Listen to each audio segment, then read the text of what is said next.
The opinions expressed on the Custody Queen Show are for informational purposes only and are not a substitute for personal, professional legal advice. The persons discussed are fictional and not based on actual clients. Thought it was love, had kids in between. You can count on us, we're the Custody Queens. Yeah, you can count on us, we're the Custody Queens. Hey, Go Country. It's a glorious Saturday, and I'm here with the Custody Queens. Let's raise them and praise them. It's Saturday, and we are coming in hot. And we have a birthday in the house. Yes, our audio engineer, Henri Gill, greatest man alive. And if you don't follow him on social media, you're missing out because Henri started, and we were his passion project. We don't deserve Henri. We don't deserve Henri. We don't deserve our whole production. We're not worthy. We're not worthy. But everything in life happens for a reason. I'm a firm believer. And Henri is like family, so we want to make sure we give him a shout out. So follow him on social media. He is one of the most amazing humans I know. All right, ladies, I am back again. It's producer Cam, and I have another round of listener emails. They don't stop. They just keep coming. There's a million of them. So I didn't write any segments in because we have so many questions to get through. So we have more than last time. Just one thing. Keep your DMs coming, everybody. Yeah. I try to answer as many as I can, but if you really want us to answer, you're probably better off getting them to Cam. Yeah, just DM Custody Queens on Air on Instagram. That's the best way. It's fabulous. Yeah. I was getting distracted by your hair tinsel. Well, you have it too now. I know. You guys are hair tinsel sisters today. We're like 12 and a half. The half is very important. Okay, are you ready for the first question? We're yes. ready. Kelly from Woodland Hills emailed, "Hello, Kristen and Sam. I listen to your show all the time. My daughter won't listen to me or my rules. She is 16 going on 40. She's not a bad kid, but very independent. She has a job and wants to move out on her own. She wants to become emancipated. Is there something I can do to stop her from doing this? Thanks, I'm a mess about it." Hi, Kelly. I just want to say hi first. And for most of that question, I thought that my mom was actually sending that in and just disguising herself as Kelly because I was a very independent, strong-willed teenager. I will openly admit that. And I just want to say that 16 is a really, really hard age. You know, that is the time where a girl is kind of becoming a young woman. And if she's anything like Sam and I, you know, just hang in there, mama, hang in there, Kelly. The emancipation process, I have never actually officially done one. I know it is quite involved, and if it actually comes to that, then we can give you some referrals. But I think that you really just need to kind of hang in there with your daughter. I always try to give my kids enough independence for their age that allows them to feel like they're being heard and that they're being seen. And I'm even trying to do that with my 7, almost 8-year-old. And my husband and I don't always agree with our approach, but I believe that you have to kind of be patient with her. I think therapy would be a really, really good option because she can talk to someone that's qualified, that can provide, you know, some basic advice to what she is looking for, because I really truly don't think that in her heart that she truly wants to live on her own, pay her own bills. I mean, that's a huge thing for a child to go through. But I think my advice would be to hang in there. If it really gets to that process, then reach out to us and we can provide further services and assistance. But I think it's the age is really, really hard. Yeah, and just a quick add to that is we were all 16 and we are all very different people, so you know your child the best. And, you know, where one child may be saying that they want to be financially independent and move out, that may be rooted in some other issue that you can talk through, or it may be that you have a child that is really ready to be financially stable, so you have to take each child on their own. Yeah, and I would also suggest that, you know, further talking with your child and using an expert, I think that's really important for your situation, and may give her a little bit more freedom and independence in certain areas. Like, does she have a job? Is she able to drive herself? You know, obviously this world is crazy and we want to protect our kids because we love them with every ounce of our being. But it sounds like she was me when I was 16. And I was really difficult because I was very strong-willed. I was very independent. I knew everything. I was always right. And I had amazing parents. So, you know, maybe start talking about colleges. Does she want to go out of state? Like, that's an opportunity where she can still remain your child, but that she can have, you know, something to look forward in the near future. But hang in there, Mama. I have so many cases with teenagers as clients, and believe it or not, that age, it really has an effect on marriages and relationships. So hang in there. Your daughter loves you. I know that. And you just got to figure out a balance on how to get a little bit more independence for her without you losing your sanity. And an expert and a qualified expert would be really good. Well, I want to take a page from you. You would say that the court would side in the best interest of the child. So if it's not in the best interest of the child to be on their own, the court wouldn't rule that way, correct? There's a bunch of legal intricacies associated with emancipation, and if a child is seriously pursuing that and has counsel, you need to also get counsel, and you need to make sure that you are specifically being advised on your facts and your case in your life. But it is a very specific process. Yeah, and there's a lot of issues, you know, is there abuse? Is there something that's happened to the child? Does that child have the ability to basically pay for themselves? Because at the end of the day, the state doesn't want any child being emancipated that can't provide for themselves, you know, mentally or financially. So it's a very complicated process, and Sam and I can basically provide more information on this issue privately, you know, through a phone call or a Zoom or a message. But this, you know, this is something that we see every day, and I probably was your daughter. So hang in there, Mama, and if it gets any worse, please call us. We can provide even some basic non-legal advice on how to get through this, but you are not the only one. Know that. Your daughter is not the only daughter going through this, and you are not the only parent. I promise you. What number should they call, Kristen? They should call 1-800-419-7772. That's 1-800-419-7772.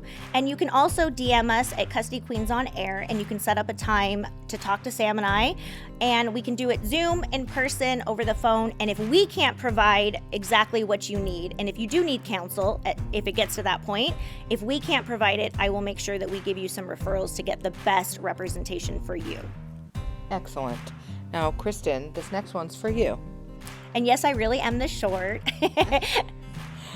Beatrice from Pasadena wrote in, "Hi, Kristen. I want to know how it is working with your family, especially your father. Do you feel extra pressure? I'm sure he's proud of all you've accomplished with Custody Queens. Thanks for being an inspiration." Oh, you're going to bring tears to my eyes, Beatrice. Working with family is hard. I am all about transparency. I have worked for my dad since I was 16. He started me off. I would address envelopes with a typewriter. That's how old I am. You know, he would make me clean toilets, you know, everything just to teach me the value of $1 and what hard work is. And I have quit a few times working for my dad. He'll say he fired me. I will beg to differ. But one of the best things that my dad ever made me do is I went to him. I think I was studying for the bar at the time, and I was working as a law clerk, and he wasn't very generous with my pay. And I had asked for a raise, and he told me no. And he said I should go get a job somewhere else. And I did, and I made about 4 times what he was paying me. And after a few years, we mutually decided it was best for me to come back. And we have our struggles all the time. My dad and I do not agree on everything, believe it or not. We actually probably disagree more than we do agree, but we respect each other to a level that we can usually, you know, put our brains together and come up with something. But what most people don't know about Dane, because he truly is one of the best family law litigators in the nation, in my opinion, is he is a softie. And he is very empathetic, and he is very kind, and he is very sweet. He has a tough exterior being in this business, but Dane has a heart of gold. Well, and I would say that I'm an insider now because I've been at the firm for so many years, but from someone who has seen the Kristen and Dane dynamic throughout the years, and just Dane also with his employees, his clients, etc., my view is that he has a protective stance. So sometimes people can look at that as, Dane's an aggressive litigator, and he is. I mean, he's a wizard in the courtroom, but I think it is this loving, protective shield. Yeah, and Sam always says that, whenever Dane spends more time than normal in her office, that it's because Dane and I have probably had an argument and he wants to go check on me through going through Sam. Yeah, Dane will come into my office. I'm like, hey, Dane, I haven't seen you in a month. And he's like, how is everything? And I'm like, oh, you and Kristen had a disagreement. Yeah, but to keep it real, working with family is not easy. But I always say as long as there's more good days than there are tough days, then it's worth it. I cherish the time that him and I get to have together and build this empire that we've built. And yes, he is very proud of me. He is not someone who shows it or says it often, but just for an example, yesterday we had a big Custody Queens event, and Dane had known that I had driven from soccer to, another work event, to talking a client off the ledge, back to a soccer game, back to this big event, changing in my car, doing my hair and makeup in the car, actually, quasi gas station. And he had sent me the most kind voicemail saying how proud he was of me. And Dane doesn't leave voicemails, So if you work with family, it is tough. It is really tough, but embrace it and have your voice heard, be seen, and you have to respect everyone's position. You don't have to agree with them, but you have to respect it, because our parents aren't going to be here forever. So the way I look at it is, whether we fight, we argue, we disagree, I still get to spend most of my working time with my dad, even though I wish he would take more time off. But he loves you guys so much. He loves being part of Custody Queens. He truly has built a family out of us. Awesome answer. Okay, next one. Caroline from West LA. She wrote, my soon-to-be ex-husband still has access to our home even though he moved out. I know he comes by randomly because sometimes I see certain things missing. I came home from work and I saw that my wedding ring was gone. When I confronted him, he had no clue what I was talking about. He's blaming me that I sold it for money. This couldn't be farther from the truth. What should I do? Well, there's a lot of potential things you can do. The first, and it's probably something Kristen and I say every time, is contact your attorney. But when you are going through a divorce, there are going to be some issues potentially of dividing assets and debts and all of the things that you've acquired during marriage. When you have a family residence and you're living there, or a residence even if you don't own it, you don't have an automatic right just because you're separating to remove one spouse from that residence. There are some exceptions to that, like restraining orders, but for the most part, you don't have that. If somebody has left the dwelling and is not really living there, you want to probably talk to your family law attorney about your options, which may include an agreement with the other side or an attorney for you to have exclusive use and possession of the house. So that's one thing that you may consider doing. Another thing would be to itemize some of your tangibles. Now, some of these things like TVs and recliners probably don't have a high enough value to go back and forth litigating for a long time, but you can start off the process by itemizing what you have. There's always going to be a concern that somebody will hide an asset and take it, and then there is an issue with whether there's credibility associated with that. Is a wedding ring truly gone? Can you prove that he took it? That's a trial issue. And then the characterization of a wedding ring. Are you discussing your engagement ring, which was provided to you before you got married? And so once you have the marriage occur, your engagement ring should, under the Civil Code of Procedure, be your sole and separate property because it's a gift given to you contingent upon you getting married. So there's a lot of issues there, and I'm just kind of trying to highlight and go through them. But again, call an attorney, call us, the Custody Queens, at 1-800-419-7772. That's 1-800-419-7772, and we can get in depth regarding your case and your potential options. Yeah, I only have one thing to add. That question wasn't entirely clear. What I heard was that you were already divorced and he comes by. It says soon-to-be ex-husband. Okay, so yeah, like Sam said, it depends on what orders the court has made. And I have really practical advice.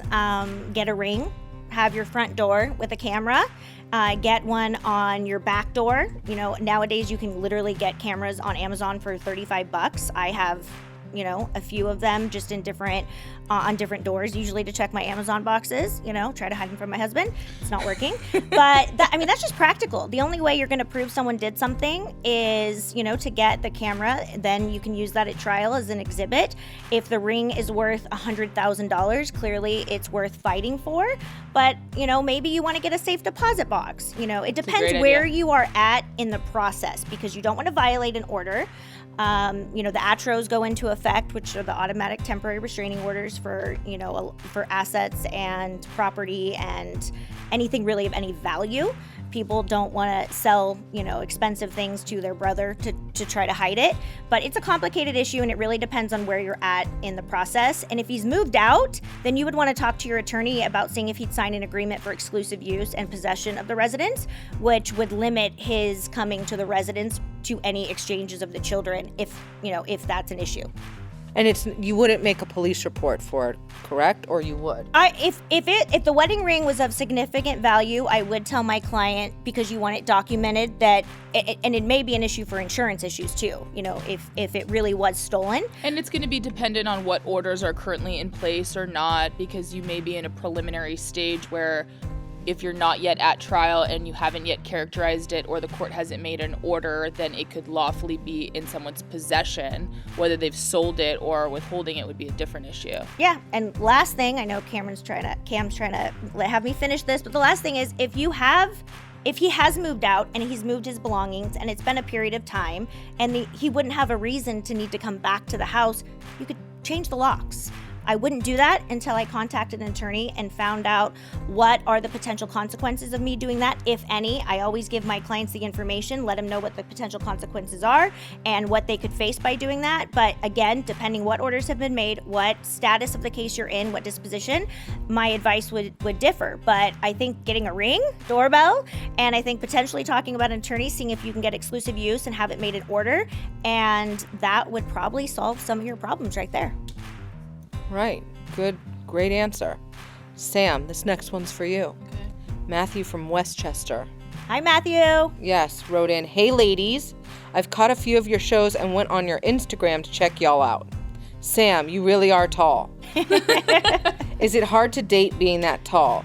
I wouldn't be intimidated, but some other guys would be. Just curious. Cheers, queens." So I've had this question, and it's probably changed throughout my life, but if you know me, I say this often. I've been 6 foot since I was 13 years old, so it was a lot harder in the 7th grade to date, probably because there was nobody that was taller than me.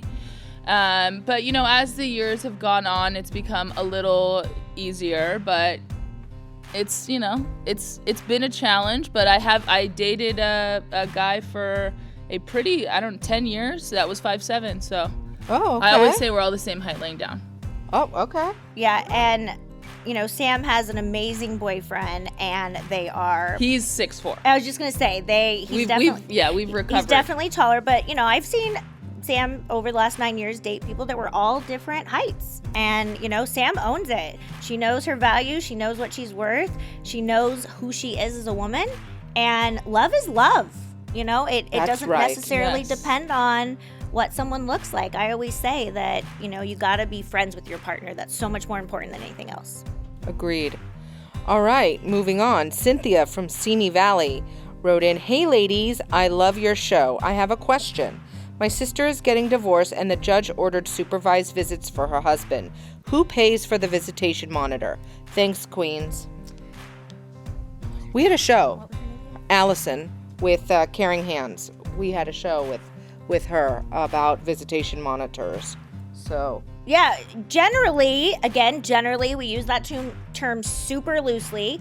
Generally, the person paying for the supervised visits is the one that is being supervised. Now, if mom is the one requesting supervised visitation and dad doesn't have any ability to pay for a supervisor, and mom is insistent that it's with a professional for, say, a safety concern, if mom was my client and dad couldn't bear that cost, I would tell my client, if you really want this to be with a professional and not, a family member or a mutual friend or someone that the court will consider, then I would I would recommend to you that you offer to pay for those visits. Would the court order let's say in that situation that you just said, the husband, right, who doesn't have the means to pay, would the court ever order the husband to pay for it? And would the wife be doing it as a ploy to keep the husband away? Well, when the court's making a supervised visitation order, there has to be, a finding by the court that it's deemed necessary to have a supervised visitation. The judges don't grant supervised visits with a professional, without good reason. I mean, that's a pretty restricted visitation. They're often at a facility, they're expensive. Generally, if I'm the one requesting the supervised visitation for a safety concern, obviously my first request is that the party being supervised pays for it. If he can't pay for it, then I would recommend that my client pay for it, or the court's going to say, okay, just on paper, finances do not support that he can pay for this. Do you guys have 3 names that you're both agreeable to supervising the visitation? Often that's family members, which creates a whole nother issue. But if I also know that my client's doing it for disingenuous reasons, then I would be having a very serious talk with my client. Yeah, and just to kind of briefly add on to that, the court has a lot of discretion in this area, but ultimately the goal would be, if there is a concern, to still allow there to be contact between the child and the parent that needs supervision. So the court is, in my experience, generally going to default to ordering the supervised party to pay that, but that's not an absolute. Like Kristen said, there are some other potential issues like finances. There are other creative things, again, like Kristen said, that the court can get into, like a non-professionally agreed upon monitor. But the goal is to keep the child safe in this scenario while keeping contact. So you want to really look at the essence of that when the court's making an order. Clearly, if one party has absolutely no ability to exercise professionally supervised visits because of the cost, the court has to consider the safety concern, the severity of the safety concern, and how that plays against any relationship that parent could have had with the child, because courts don't want parents to forever be on supervised visits, right? It's a protective thing, and the goal isn't that you always have to visit your parent with a supervisor. The goal is to progress from that, get some rehabilitation or some other safety orders in place. All right, great answer. Now I need you ladies, we got a lot to get through. Quicker. Yes. Okay, Heather. I got Heather from Torrance, and Kristen, this is for you. And it's a good one, I think. Hey, Kristen and Sam, I just love the show and love you too. Kristen, from one busy mom to another, I have a question. I own a business and I'm not home nearly as much as my husband. My 2 daughters are constantly asking me to be home more. I can't just close up my shop to be home, but I do feel really bad that I'm not with them as much as I'd like to be. How do you handle that conversation with your kids and this situation? Thanks for reading this. Hi, Heather. I feel you, I get you, and I see you, girl. I went through this process very intensely over the last year or so. One of the things I would suggest is you own your business, you control your schedule. For me, organizing my schedule is the key to my success, and stop saying yes to everybody.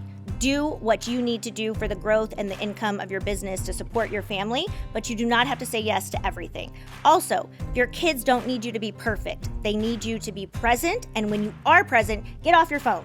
Do not have devices. When you are in it, you are in it, you are asking questions, you are listening, and you are being there. That's what they want. So, really prioritize. That is the most important. Stop saying yes. Your kids will understand. If they don't now, they will. But you're doing a great job. And just when you have that time with them, just make sure you're making it worth every penny.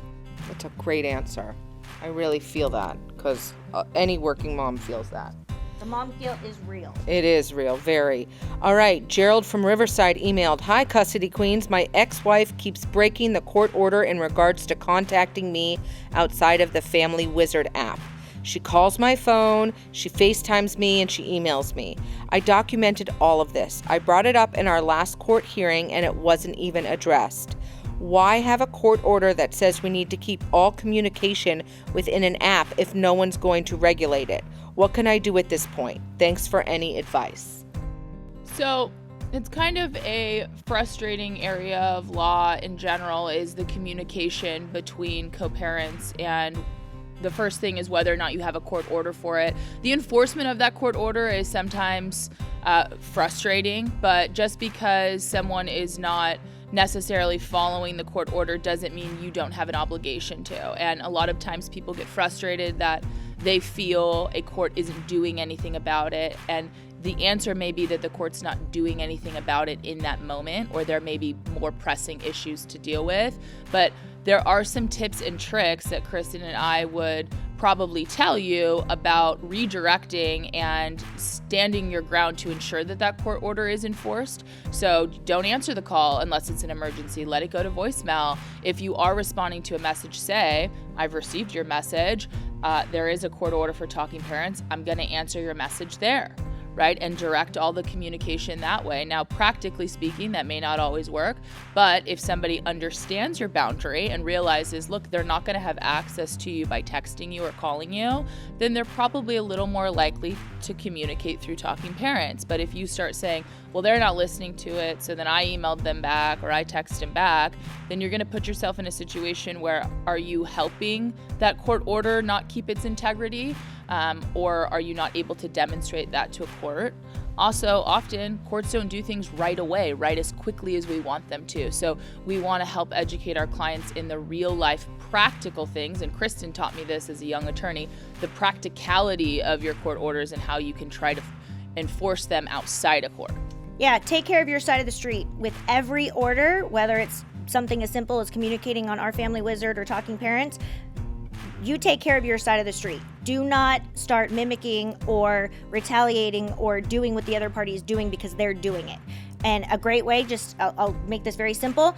Just like Sam said, there's always an exception to that order, almost always, that says if there's an emergency situation. Now, if you're running 20 minutes late for an exchange, clearly texting the person that you're supposed to pick up the child from would be appropriate in that situation. But if they send you a text, voicemail, don't answer it. Respond to the email, I received it. I will be responding on Talking Parents or Our Family Wizard. You continue to take care of you and take care of your side of the street. Do not start violating orders because at some point, this information will get in front of the judge, whether it's an evaluation or a trial, and that's when it's important. I think we're done.